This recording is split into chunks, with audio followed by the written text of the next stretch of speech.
Hola, buen día a todos. Bienvenidos a esta sesión académica del mes de diciembre.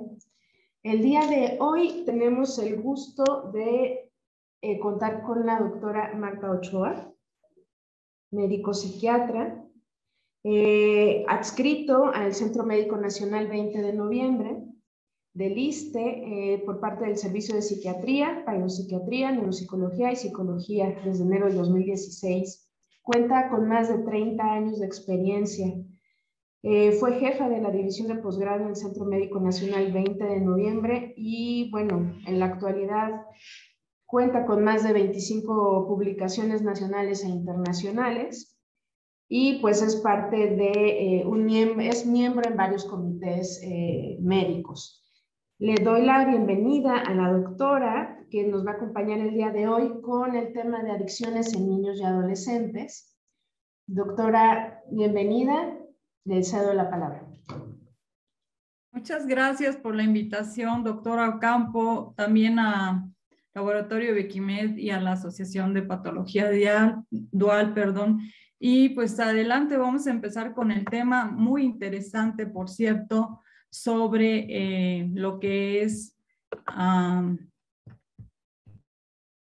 las drogas o adicciones en niños y adolescentes. Actualmente yo me encargo del servicio de psiquiatría del Centro Médico Nacional 20 de noviembre. Para quienes están aquí con nosotros, tal vez conozcan un poquito del servicio. Yo soy psiquiatra y de alguna manera el tema de hoy es un poquito apasionante porque ustedes van a ir viendo a través de la presentación de cómo vamos a ir viendo un tema por demás interesante, muy actual y con este tipo de situaciones donde vamos a estar viendo todo este tipo de patologías. ¿A qué se deben? ¿Cuáles son las teorías? ¿Cuáles son los aspectos más importantes con respecto a esta patología? Muy bien. Vamos a empezar con lo que es la introducción. Y bueno, es una definición que está desde hace mucho tiempo, desde 1969 la OMS ya lo define como toda sustancia que se introduce en el organismo vivo y que puede modificar una o varias de sus funciones.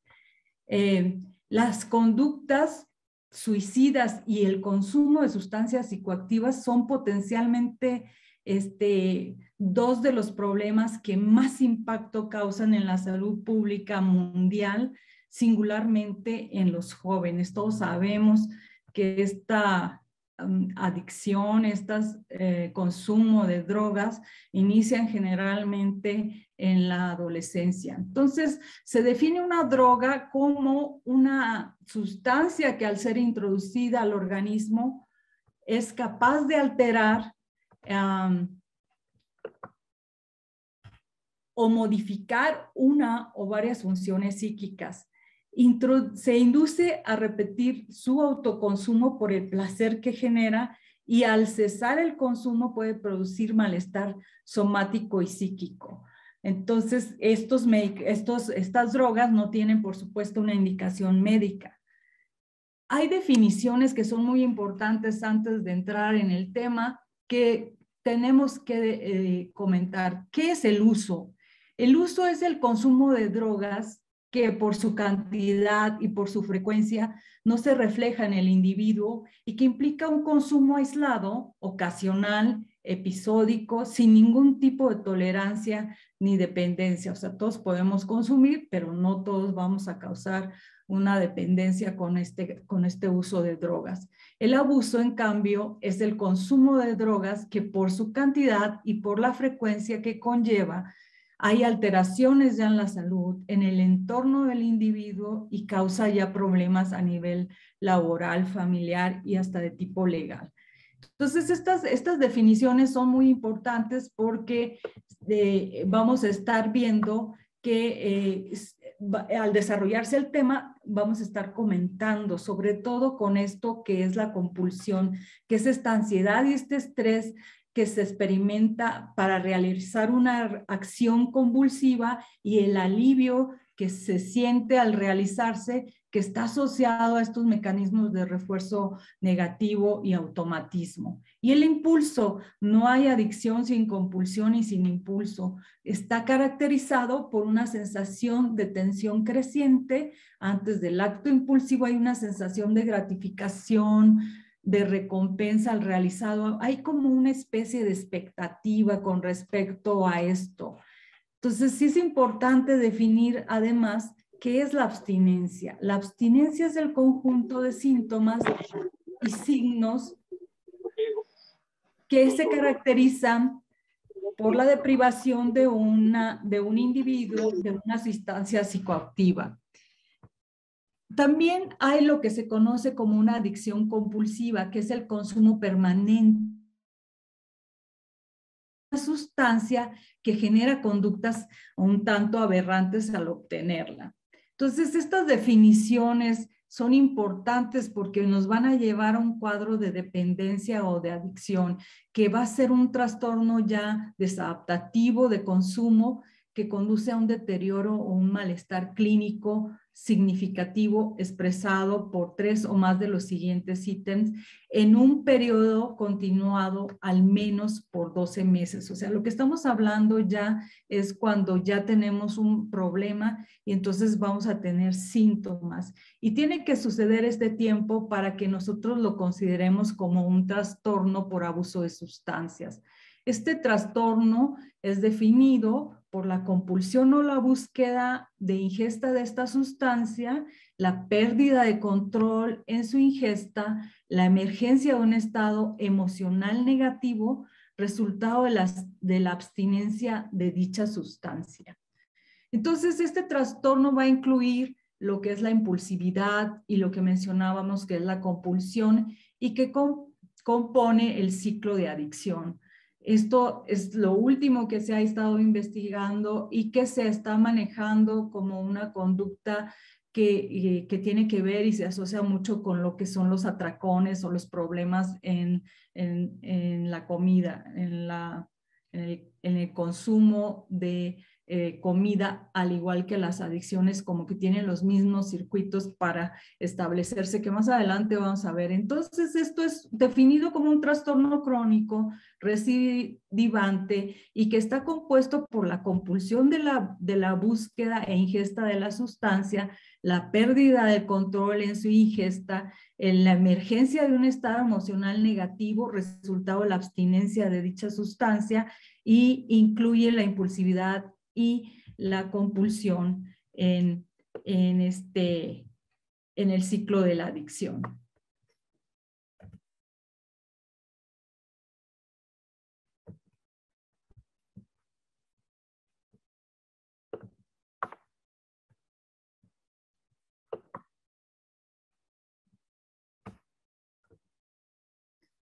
Lo más importante es saber que existe este problema que es mucho más frecuente de lo que parece. Por ejemplo, en esta estadística que tenemos del 2011, se ve en este estudio que realizó Medina Mora en el 2002 sobre el consumo de sustancias y cómo se da en estas edades de 12 a 21 años, hasta en un 7%, y luego cada año alrededor del 10% de estos adolescentes empiezan a beber alcohol. Sabemos muy bien este patrón y esta conducta de consumir, se empieza a consumir drogas ilícitas, se empieza también a fumar cigarrillos. Esto generalmente se da en este inicio de la adolescencia y muchas veces van a estar persistiendo hasta la edad adulta, y los que persisten se convierten en causas de fallecimientos en jóvenes. Entonces, tenemos que 1 de cada 8 estudiantes de secundaria alrededor de los 13 años ha llegado a usar o consumir inhalantes. A mediados de la adolescencia, lo que predomina es el consumo de alcohol, nicotina y cannabis, y pocos usan inhalantes al final de la adolescencia. El 70% de los estudiantes del último año de secundaria, aproximadamente 17 años, ha consumido alcohol y casi 1 de cada 4 informó haber tomado al menos 5 tragos en una ocasión en las últimas 2 semanas. La mitad de estos estudiantes o adolescentes del último año de preparatoria han consumido una droga ilícita, incluido el 36% que ha consumido cannabis y un 15% de abuso de medicamentos recetados como opioides y anfetaminas. Afortunadamente, muchos de estos adolescentes que consumen sustancias pues no progresan a una etapa clínica.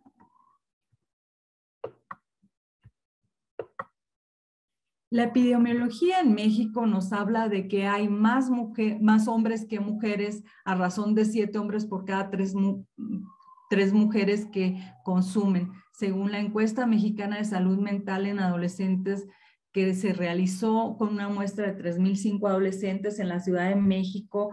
El 4.2 de los varones y el 2.5 de las mujeres cumplieron criterios para trastornos de consumo de sustancias.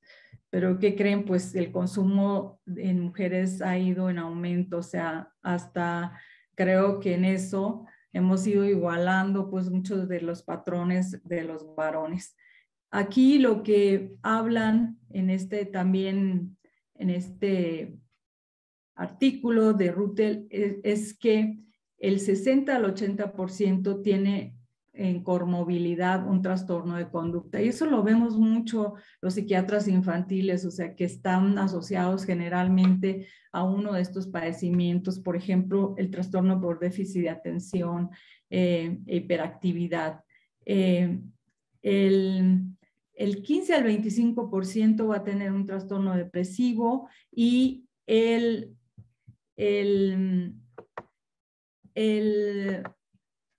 15 al 25 un problema asociado a depresión. Entonces también tenemos un patrón de mortalidad o de muertes en adolescentes donde se ha visto que hasta en un 18% ha tenido una asociación con el tabaco, un 3% en el alcohol y un 1% en drogas ilícitas. Pero lo que sí es importante son estos accidentes automovilísticos que son la causa principal de la muerte de jóvenes de 16 a 19 años, que alrededor del 20% se ha confirmado que han consumido alcohol. Las pruebas han salido positivas en sangre. Entonces, tenemos otros factores que están afectando este padecimiento, y estos factores son los genéticos. Los factores genéticos son muy importantes porque en estudios de adopción se han mostrado que los hijos de padres con trastornos de consumo de alcohol que crecen en ambientes libres de consumo de sustancias tienen el riesgo similar de padecer alcoholismo que los hijos de padres dependientes de alcohol que viven con sus padres biológicos. La susceptibilidad genética pues explica hasta un 40 o 60% de la vulnerabilidad de padecer trastornos por consumo de sustancias. Se han visto más de 1,500 genes asociados y relacionados con estas sustancias, como son la serotonina y la dopamina. De estos factores hay componentes neurobiológicos importantes, y aquí quisiera detenerme un poquito porque la adolescencia es la época con mayor crecimiento y maduración neuronal, y aquí hay una especie de labilidad en el proceso de toma de decisiones, hay afiliación por los pares que muestran conductas inadecuadas y trastornos de conducta muy externalizante. Entonces, aquí es cuando se da esta vulnerabilidad para ser un consumidor de sustancias. Entonces, la transformación de estas regiones, sobre todo regiones prefrontales, nos hablan, y sistema límbico, nos hablan de que esta remodelación del sistema dopaminérgico en la adolescencia va a contribuir en un mayor riesgo de comportamientos de tipo impulsivo. Esta diapo me gusta mucho porque muestra cómo son las etapas de mayor riesgo y el proceso de maduración del cerebro entre un niño de 5 años a la edad adulta de 20 años y cómo la corteza prefrontal y las regiones límbicas son las que son las últimas en desarrollarse y cómo son las que contribuyen a más riesgo en tomar decisiones de tipo erróneas. Entonces son las últimas en desarrollarse y tienen que ver estas regiones con la toma de decisiones y el controlar los deseos. Por eso es importante que sepamos que el proceso del cerebro es muy diferente si empiezas a consumir desde más pequeño hasta cuando ya llegas a un adulto. Los factores familiares y ambientales son muy importantes en el consumo, sobre todo si uno o ambos padres consumen sustancias o si hay violencia intrafamiliar. Esto está muy estudiado, conflictos familiares, manejo emocional deficiente, casi en todos estos chicos que consumen, y me recuerdo varios casos, pues tienen este tipo de comunicación poco asertiva, cometen muchos errores, estas comorbilidades con déficit de atención que los hace ser todavía más impulsivos. Entonces sí influyen en esta toma de decisiones, a la hora de estar en esta disyuntiva de consumir con sus compañeros. Una familia separada por muerte, abandono, divorcio, etcétera. Lo que sí protege es esta relación, como la de esta diapositiva, donde hay un padre, una madre y un ambiente familiar, protector, con buena comunicación. Entonces, esto es un protector, una familia que no consuma, que tenga un buen nivel de comunicación. Hay varias etapas en el consumo de sustancias. Lo principal es cómo empiezan estos chicos con una convivencia bajo la presión de los pares o de los compañeros, y luego se vuelve como un consumo habitual que tal vez no caiga en lo problemático, pero que va a haber una situación intermitente en fiestas, etcétera, hasta llegar a un consumo nocivo. Ocurren ya diversas consecuencias adversas, como el individuo no reconoce que existe una relación entre esta situación de consumo hasta que se llega a un patrón de dependencia donde el consumo se vuelve desadaptativo, que es continuo, prolongado y que representa a un grupo de síntomas psicológicos y fisiológicos, ¿no?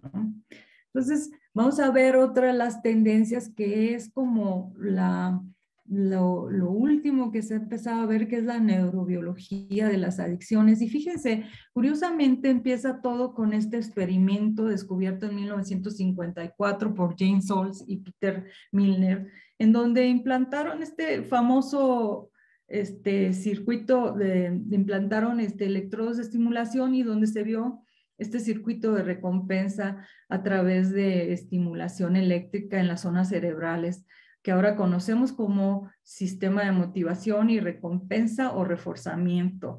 Este experimento marcó este paradigma donde la rata podía oprimir una palanca que activaba un interruptor que le permitía autoestimularse a través del electrodo.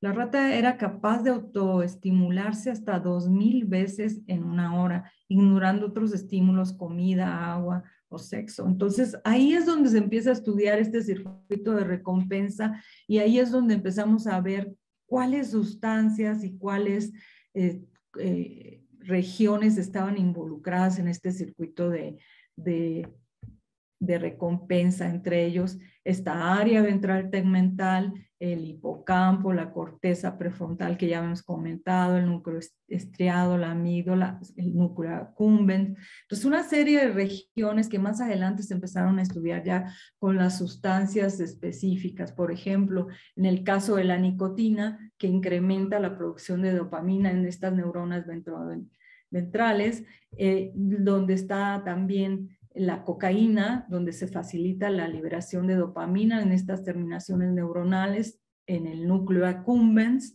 Están estas neuronas que básicamente son de dopamina y que intervienen en todo un cortejo para que se dé este incremento en la dopamina y empiecen a tener estos sistemas de recompensa. Entonces, no nomás está la dopamina, sino hay otras sustancias que vamos a ver, que nomás vamos a mencionar, pero es la más importante. Y aquí está este ejemplo que comentábamos de cómo ellos comparan esta adicción por la comida con la cocaína. Por supuesto que no es igual, pero es como un patrón. Y aquí se ve este incremento de la dopamina en el abuso de sustancias.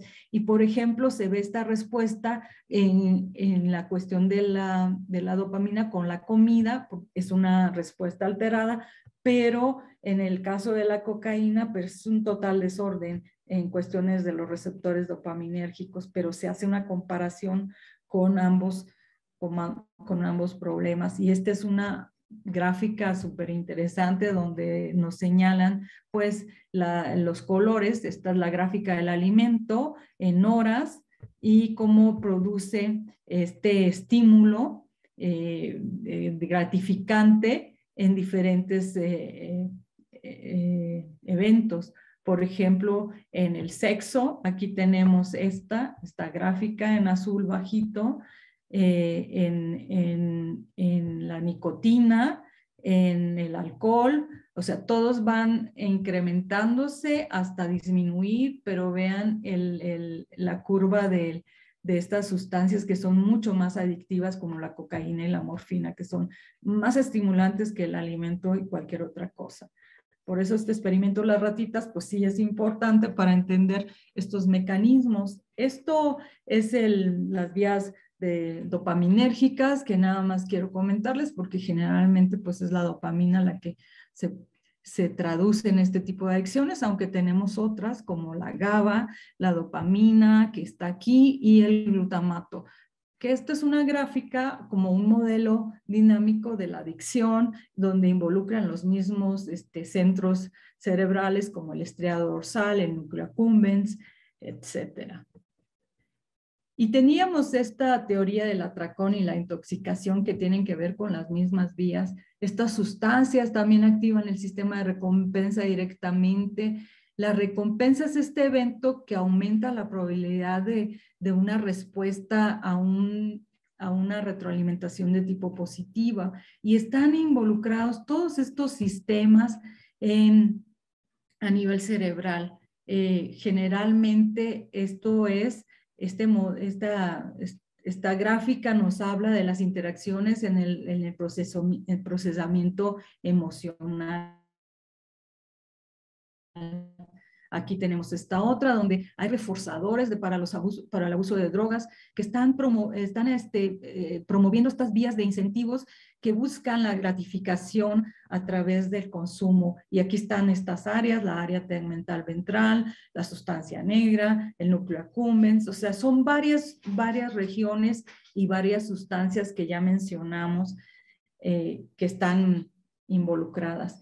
Aquí este es uno de los conceptos que maneja Nora Volkow de la saliencia incentiva, que está definida como una motivación hacia la recompensa derivado del estado fisiológico y las asociaciones previamente aprendidas hacia la recompensa. Entonces hay una reactividad neuronal mesencefálica a recompensa, una exposición repetida y estos disparos ante estímulos asociados. Entonces aquí se ven estos botones de tomas de decisiones y esto que llaman saliencia incentiva. Entonces hay estas descargas dopaminérgicas sobre los centros o circuitos que estamos hablando y pues bueno, se da lo que es la formación de los hábitos. Entonces tiene que ver mucho este sentido, este circuito de recompensa para que se dé lo que es la adicción y posteriormente lo que es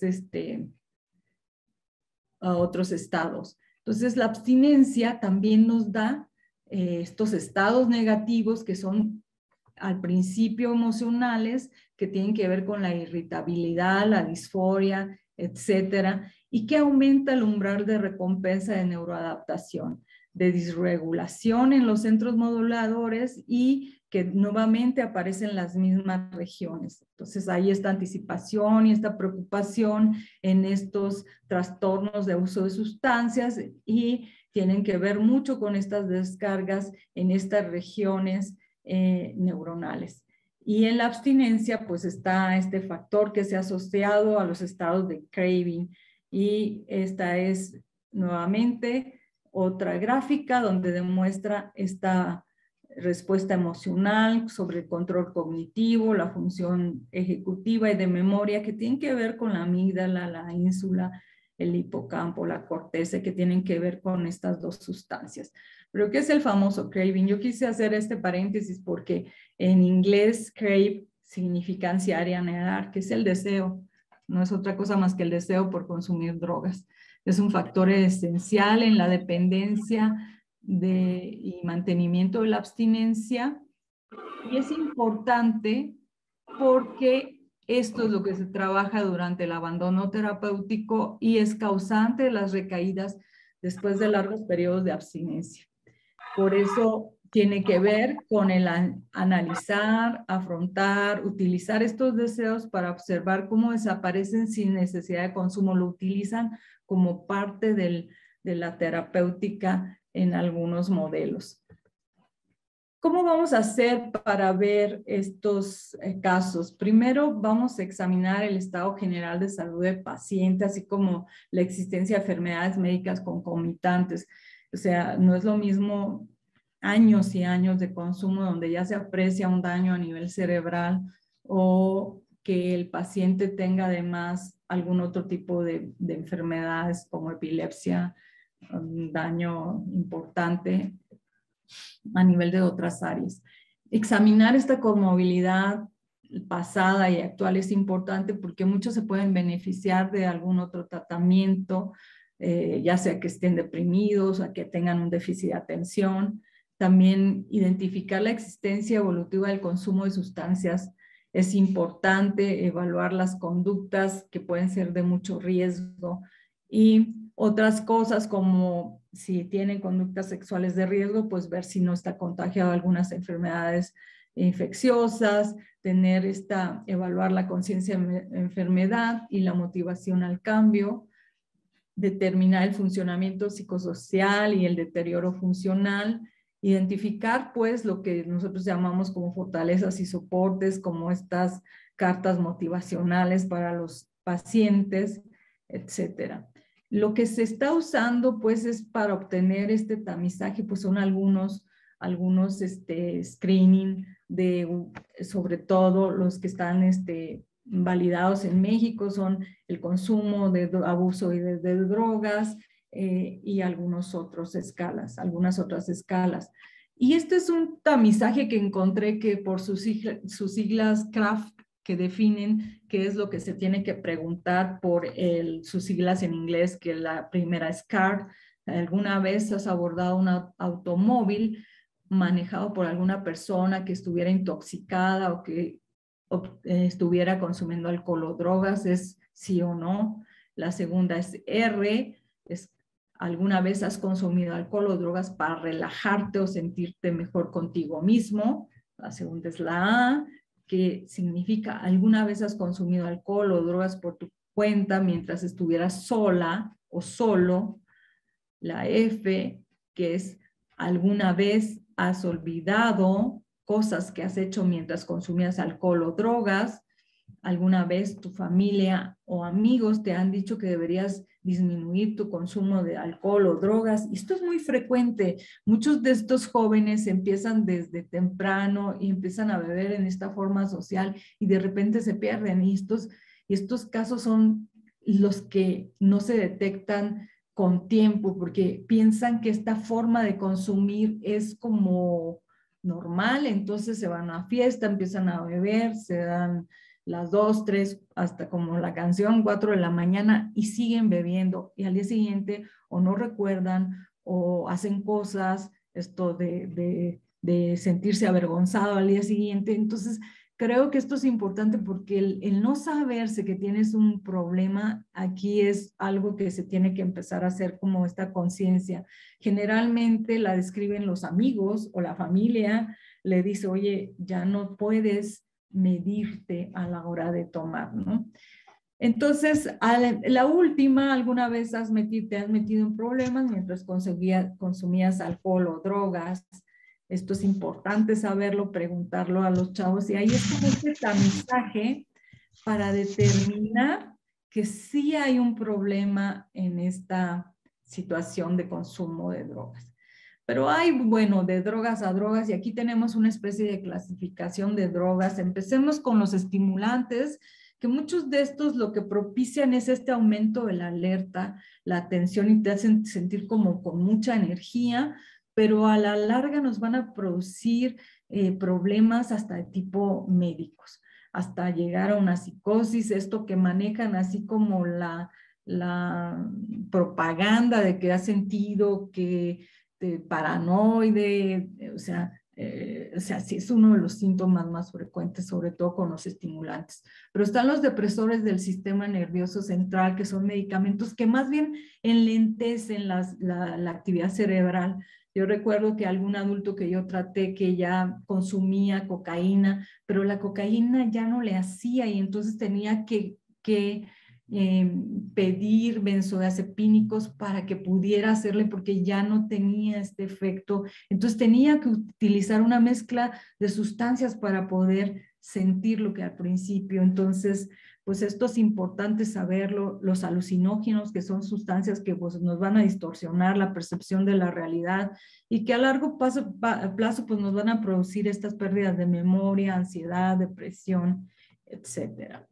Entonces, el diagnóstico aquí lo tenemos muy claro en el DSM-5. Yo creo que no me voy a tener más que en 1 o 2, pues si consumes sustancias con tal frecuencia, si tus esfuerzos de dejarla no han sido controlados, si hay un anhelo, un deseo por consumir, si es recurrente, si ya te causa problemas, etcétera, ¿no? Yo creo que todos podemos tener acceso al DSM-5 para ser más precisos cuando tengamos que hacer un diagnóstico.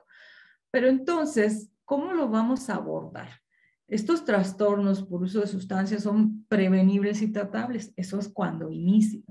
La verdad es que cuando ya están instalados, ya son un verdadero dolor de cabeza, tanto para los terapeutas como para la familia. Hay personas que han anexado muchísimas veces a sus familiares, hay personas que ya no funcionan en esta situación de prevenibles y tratables.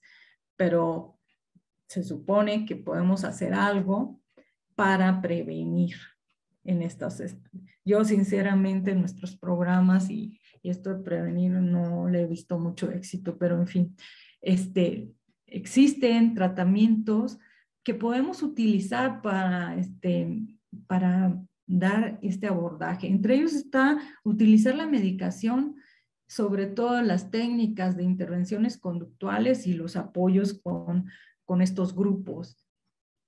El objetivo del tratamiento va a reducir los principales síntomas de la enfermedad, quizás no a quitarla, porque sí hay que ser muy conscientes en esto, porque muchos pues podemos tener una buena actitud y nuestros mejores deseos, pero los pacientes que consumen, por ejemplo, piedra o algunas otras sustancias que ya están muy metidos, pues es muy difícil, ya hay un deterioro físico, cognitivo importante. Entonces, bueno, el objetivo va a ser tratar de mejorar este funcionamiento social, su salud, motivar y tratar de que no tengan recaídas. Y dentro de los tratamientos psicoterapéuticos que más se han utilizado, pues aquí están las estrategias de terapias cognitivas breves, las terapias familiares, funcionan. Aquí se ve en esta tabla cuáles funcionan y están bien establecidas, principalmente son las terapias de tipo cognitivo-conductual. Y bueno, también hay medicamentos que nos hacen que se reduzca el consumo y el abuso de sustancias, en el caso del alcohol, pues está que es muy, muy antiguo, que es el Antabús, pero la verdad no se utiliza mucho, la naltrexona, que es el ARAP que tenemos, y algunos otros como los anticonvulsivantes. Eso hay que considerarlo en el trastorno por abuso de alcohol. Estas terapias junto con los medicamentos que se mencionan son algunos como los antidepresivos, la fluoxetina, la venlafaxina y algunos otros. Entonces, también tenemos tratamientos especializados para el consumo de cocaína, como es la levodopa, la lisdexanfetamina y algunos otros como el modafinil. En el caso de la nicotina, pues existen desde goma de mascar hasta spray nasal y el bupropión. Y pues con esto me fui a lo mejor muy rápido, tenemos 30 minutos. Quisiera ver si hay alguna duda, dar nuevamente el agradecimiento al laboratorio por la invitación y pues invitarlos.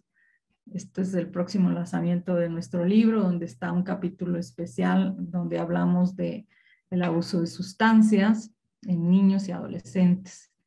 Y con esto los dejo. Muchísimas gracias. No sé si hay alguna duda. Esta fotografía me encantó. Es lo que llaman un rainbow, que es un proceso mediante el cual las neuronas individuales en el cerebro se pueden distinguir de las neuronas vecinas utilizando proteínas fluorescentes, y vean qué colores tan bonitos, de diferente color. En esta imagen multicolor muestra muchas neuronas diferentes. Y este es mi correo, mi teléfono. Muchísimas gracias. Muchas gracias, doctora Marta Georgina Ochoa Madrigal. Fue un gusto tenerla y como bien mencionó, pues en la próxima publicación, ¿no?, ya de su libro en conjunto con la Academia Mexicana de Patología Dual, que bueno, es un trabajo que ha sido, pues ahora sí que tratan, ¿no?, de traer el resumen para el manejo de pseudopsiquiatría. Y luego si lo aterrizamos, doctora, en el aspecto del manejo farmacológico, evidencias tal cual en cuanto a dosis y manejo de naltrexona y de bupropión para en los pacientes de adolescentes y niños, ¿si hay evidencia como tal? No hay evidencia para niños. Adolescentes son casi las mismas dosis de los medicamentos. Por ejemplo, la naltrexona pues son de 25 a 50 miligramos, dosis diarias hasta llegar a 150, pero la verdad no ha habido estudios, se menciona porque esto es lo que se utiliza sobre todo en el tratamiento del uso de alcohol en más adultos y adolescentes que en niños. Ok. Y aquí tenemos unas preguntas en el chat, doctora, se las voy a comentar. El primero, el doctor César Ramírez. Él nos comenta, tiene 3 preguntas. Dice, ¿cuáles serían las principales comorbilidades psiquiátricas relacionadas por el tipo de sustancia psicoactiva consumida? Es decir, el TDAH se relaciona con el consumo de qué tipo de sustancia.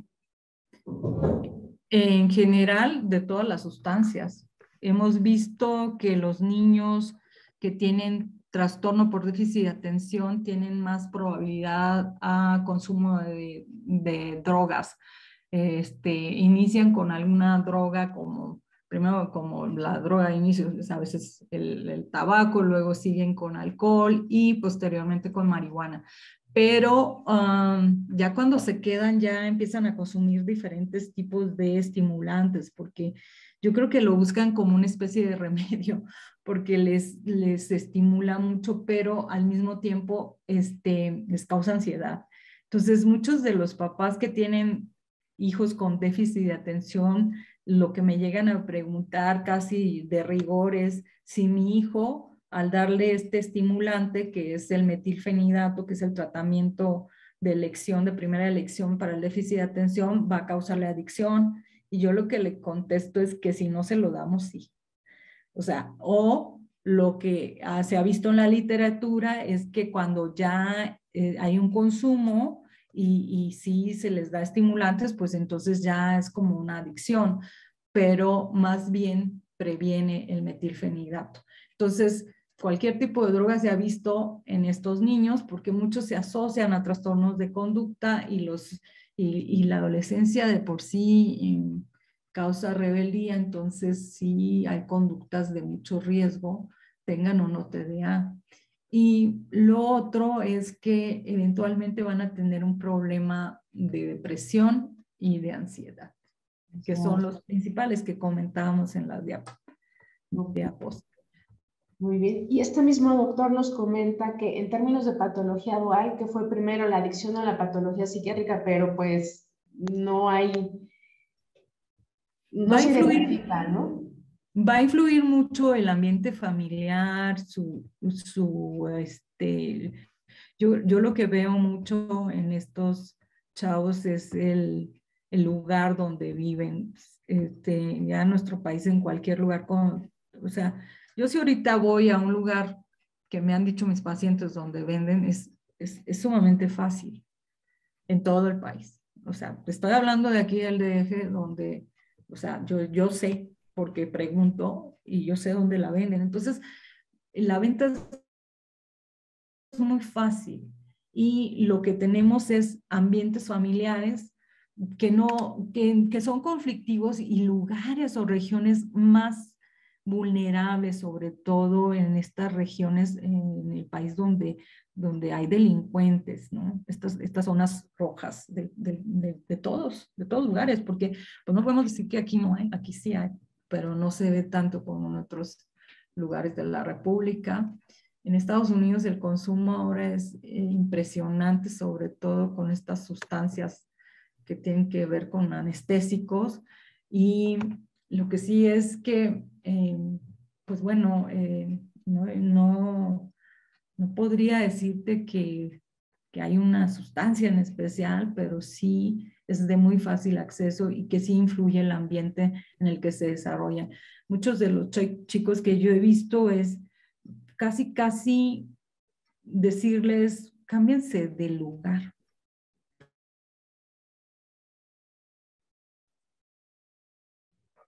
Barrios o colonias donde consumen y venden. Y entonces es muy fácil que de repente estén afuera consumiendo, bebiendo cerveza y fumando marihuana y nadie, pues los mismos vecinos pasan y se hacen a un lado. Entonces sí es importante este ambiente, ¿no? Para ver esto que habíamos comentado de que es importante para el consumo, ¿no? Sí, sobre todo ahora en temas de pandemia, ¿no? Que es algo que ha sido reforzado en estos tiempos. La dinámica familiar se ha visto afectada, se ha visto modificada y pues obviamente también el incremento en el consumo, ¿no? Que a lo mejor ahorita, comentaban en el webinar pasado, ya no es tan fácil porque pues estamos más bajo la supervisión de los padres, ¿no? Pero incluso el ambiente negativo para las familias, pues sí se ha visto afectado, ¿no? Así es. Bueno, se van a ver mucho más otros padecimientos por el aislamiento que el consumo de drogas en el hogar. Yo no sé exactamente, pero es una buena pregunta ver una evaluación del antes y después de la pandemia, si disminuyó. Mi percepción es que haya habido menos consumo porque no ha habido estos ambientes donde hay fiestas, donde se consume con más frecuencia, pero se han buscado los medios, y estaba oyendo últimamente que se los llevan a domicilio por los, pues, como si fueran, ¿cómo se llaman? Estos que llevan comida, ¿no? Pero bueno, se las han ingeniado los traficantes para llevar a los chavos sus drogas, ¿no? En vez de que ellos salgan al parque a conseguirlo. Y ahora la doctora Ibarias Nadia nos menciona que ¿qué opina usted del manejo residencial de adicciones en adolescentes? A veces se considera la última opción y pudiera ser adecuada intervención temprana posterior si no hay mejoría en manejo ambulatorio. Y también en su experiencia, ¿cuál sería la menor edad a la que ha observado a los niños iniciando y cuál es su observación al respecto? Bueno, estas zonas residenciales pueden ser de cualquier tipo. Lo que pasa es que el concepto es aislarlo de la familia y del ambiente, que es lo que estamos comentando, ¿no? El ambiente es propiciador, ¿eh?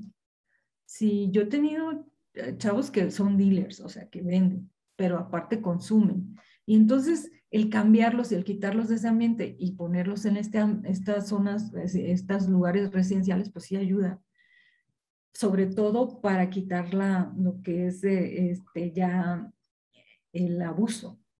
Y entonces lo que va a pasar es que por un tiempo van a estar bien y pueden funcionar y funcionan muy bien. Creo que hay centros que son excelentes, otros no muy buenos, pero sí funciona. En Estados Unidos hay centros especializados con todo una estructura que entran y salen y pueden entrar y salir cuantas veces quieran porque el sistema de salud lo permite. Bueno, algunos, ¿no? Pero aquí no. Aquí son caros, pero sí funciona por el aislamiento del ambiente propiciador para el consumo. Entonces creo que sí funcionan, son caros, pero sí es algo que se puede, pues, propiciar, ¿no? En ese sentido. Y no sé cuál fue la otra pregunta. La otra... No, pues básicamente cuál sería su experiencia, la menor edad Sí, a la sobre las edades más, no he visto en menores de 9 años, de 10. O sea, realmente sí es cierto esto de que inicia cuando inicia la adolescencia. Sí he visto casos donde tú dices, no, este niño que esté pequeño va a irse por este camino como un predictor, como el papá que consume, el papá alcohólico o el papá que se droga. Entonces dices, no tiene opción, no tiene muchas opciones este niño, aunque todavía no llegue a la adolescencia. Y generalmente estos predictores se cumplen, ¿eh? Pero bueno, para mal del paciente, pero no hay forma porque el ambiente no ayuda. Entonces sí puedes pronosticar en niños menores que pueda sucederles esto, cuando existen todos estos factores que más que protectores son propiciadores de consumo, ¿no? Pero pues 11, 12 años es la edad, 13 en que inician. Ya en secundaria empiezan a fumar, de hecho, ¿no? Como parte de su iniciación en la escuela. y por la asociación de grupos, ¿no? Por influencia social, de querer Claro, pertenecer a un grupo. sí, claro. Tenemos al doctor Cristian Alejandro Rojas, nos manda saludos desde Santiago de Chile. Él comenta si es recomendable trabajar con las estrategias de reducción de daño con los adolescentes. Yo creo que cualquier estrategia es buena. Mira, hay modelos ya muy específicos para el tratamiento y hay clínicas específicas. En nuestro hospital, desafortunadamente, los vemos poco porque somos un centro especializado y este tipo de patologías llegan, pero menos. Pero hay centros en el país que sí tienen todo un programa, pero aunque tengan un programa muy establecido, una vez que ya caen, por ejemplo, en consumo tan importante que ya es algo que es muy difícil que lo dejen, puedes hacer lo que quieras, pero no funcionan más que lo que comenta, el minimizar el daño, ¿no? Esta estrategia de, pues bueno, consume menos, ¿no? Porque ya está hasta socialmente aceptado que el consumo de marihuana se dé muy frecuente en adultos jóvenes, ¿no? Yo recuerdo este paciente que me lo trajo su papá por consumir marihuana y que durante el tratamiento estuvo bien y estuvo controlado, pero que me dijo, eventualmente yo voy a consumir, o sea, eventualmente yo no voy a dejarlo. O sea, Y pues bueno, eso no se lo dices al padre, pero era un adulto, ¿no? Ya no puedes más que limitar esto, ¿no? Ya dejó de consumir un tiempo, pero pues te está diciendo, pues me gusta, ¿no? Lo voy a hacer. Entonces es complicado, pero sí hay que procurar tratar de minimizar el daño. Si ya está, decirle, pues bueno, nada más no lo hagas con tanta frecuencia, o cuida tu salud, o te va a causar esto, o sigue en tratamiento, ¿no? Isabel Ramírez pone que a qué edad recomienda usted tocar el tema de las drogas en los niños y cómo debemos abordarlo. Yo creo que se practica mucho con el ejemplo. Nosotros como padres, si nos ven beber, y esto es algo muy social, espero que ya mucho de esto se haya difundido, donde los papás decimos, voy a enseñarle a tomar a mi hijo. O sea, eso sucedió durante un tiempo en donde hasta a las niñas, ¿no? Es que para que nadie te diga que cómo beber, o si te vas a una fiesta no te emborraches luego, y entonces empieza esta puertita de entrada de aprobación familiar donde dices, órale, bebe. Y entonces yo creo que es mucho el ejemplo que ven, y esta situación donde los chavos están muy solos, muy abandonados, donde yo he visto que pues los papás trabajan, o es hijo de una sola uniparental, de un solo padre, y se quedan solos. El aislamiento, la soledad es algo que propicia este tipo de consumos, porque las bebidas están en casa a veces. Y entonces, pues cuando se van los padres, traen a los amigos al departamento o a la casa, y ahí hay bebida. Okay. Rosario Entonces Azúa. empiezan como esta fiesta entre padres. Sí, dígame. No, no, continúe, doctor, perdón. Entonces, bueno, pues eso es todo. No andaré más en eso. ¿Alguna otra pregunta? Rosario Azúa pregunta que cuál es su recomendación psicofarmacológica en pacientes adolescentes con trastorno bipolar, dependencia a alcohol y metanfetaminas. Híjola, yo creo que ahí ya es un problema como de patología dual, ¿no? De tener ahí que tratar las dos patologías. Es un tema, sabemos que el trastorno bipolar tiene parámetros, estrategias farmacológicas específicas, dependiendo de la etapa, como esté, y los factores y los otros medicamentos que son los estabilizadores del ánimo, que muchas veces pues pueden ser el litio, el ácido valproico o el valproato o carbamazepina. Entonces, estos medicamentos lo que hacen es tratar de controlar lo que es el trastorno bipolar. Lo otro sí tiene que tener otro tipo de estrategia, y muchas veces, debido a que el trastorno se presta para que en estas fases maníacas o depresivas haya mayor consumo de sustancias. Eso sí se ha visto en estudios donde estos pacientes pueden consumir más que sus compañeros, que sus pares. Entonces sí es importante tratar el padecimiento de fondo y luego dar toda una asesoría respecto a lo demás, antes de incluir otra droga, aparte de los que ya tenga, otro medicamento, aparte de los que ya tenga para el trastorno bipolar.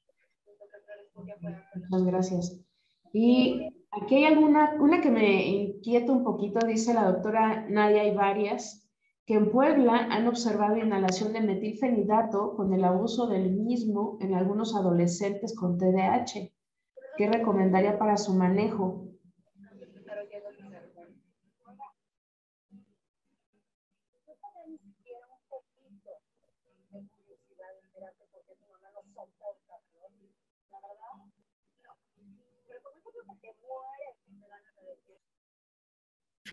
Cuando ya estás en un punto de la adicción, cualquier sustancia es usada como una droga. Aunque el metilfenidato es un medicamento, sí se puede dar que tenga un subidón, o sea, que en ese momento de que estén inhalándolo se dé este efecto estimulante, porque es un estimulante, pero después muy rápidamente va a haber un bajón, no va a tener el mismo mecanismo de las otras drogas como es cocaína y otras sustancias. Entonces, puede que funcione por un rato, por un momento, y que lo usen porque pues lo pueden conseguir a lo mejor con algún familiar o amigo, pero no va a causar esta situación más que de una estimulación pronta, temprana, que se va a quitar. Pero puede suceder, pues te digo, todo puede suceder, que se consuma de cualquier forma, pues es una forma de ya estar dentro de este problema de consumir sustancias. Y la última, bueno, el último comentario, quieren saber cuál es su postura con respecto a disminuir la edad para la sanción penal en menores de edad y que desafortunadamente tienen TDAH, dependencia a alcohol, cannabis y trastornos de conducta. Híjole, yo creo que hay una tendencia a disminuirla. Yo me reservaría mi opinión, la verdad, es algo muy complejo.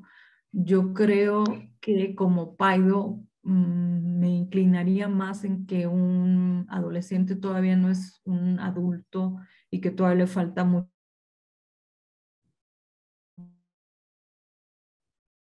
maduración, pero que si no se les sanciona puede ser pues algo que luego perdure y vuelva a repetirse. Entonces, me voy más por el lado de las sanciones, pero más leves, más de otro tipo, más como mandarlos a terapia obligatoria, tratar la terapia familiar, dar pues estos programas de prevención, etcétera, ¿no? Ok.